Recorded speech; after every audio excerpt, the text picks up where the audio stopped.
is humiliating and demeaning. Having your car searched, being frisked, being asked about who you are and what you're doing in a particular neighborhood, all of these things are painful reminders that you're really a second-class citizen. The practice is called racial profiling, and a number of people at the ACLU's campaign announcement today said they have been victims. One solution is to collect data so that you can document the extent to which law enforcement officers in a particular agency are actually targeting people of color on the basis of race. Data collection is essential. The next is to dismantle drug interdiction programs that rely on pretext stops.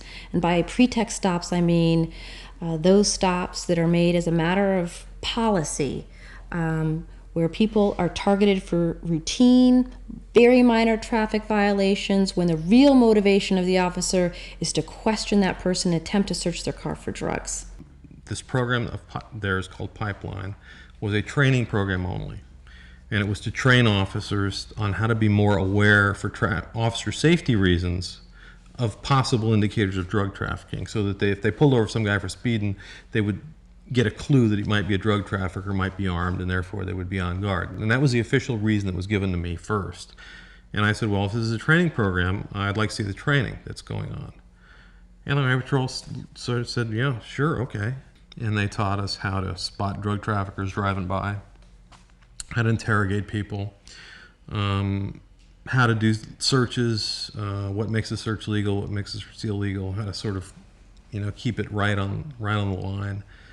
And then the second part of the class was riding along and sort of practicing these skills that you had learned the day before and pulling people over. And the officer came up to my father's window and asked him whether he knew the passengers in the car. And he said, well, yes, of course I know the passengers in the car. Well, they're riding with me of their own free will. He then asked what his relationship was to the people in the car, and asked whether my mother and my father were married and whether we were, in fact, their children, and spent several minutes interrogating us about our family status and familial relationships. And then finally let us go without a ticket or citation of any kind. At least they're stopping drugs. I mean, if you wanted to be a total apologist for this program, you could say, well, at least they're getting drugs off the highway. Troopers have made a lot of stops. Troopers have pulled a lot of people over, were given, glowing commendations from their supervisors. So they were under a lot of pressure. It was essentially volume. At least some of the supervisors expected the troopers to do 8 to 10 searches a day. And after a while, when you keep coming up empty-handed, your supervisors started getting all over you. And we saw comments like, 6 ounces of grass is not what's expected of you.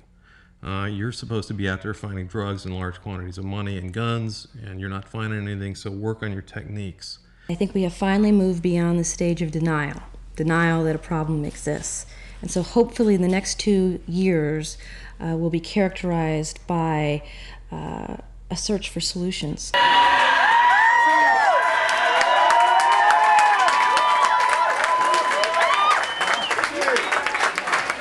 When patrolling our nation's roads, the only colors that police officers ought to be concerned about are red and green traffic lights, yellow lines in the road. And I tried to picture myself as one of those officers thinking, what an awful job that would be. Trying to guess which guy's going to have drugs in his car. And that's all it is. It's a guessing game. But that's their job.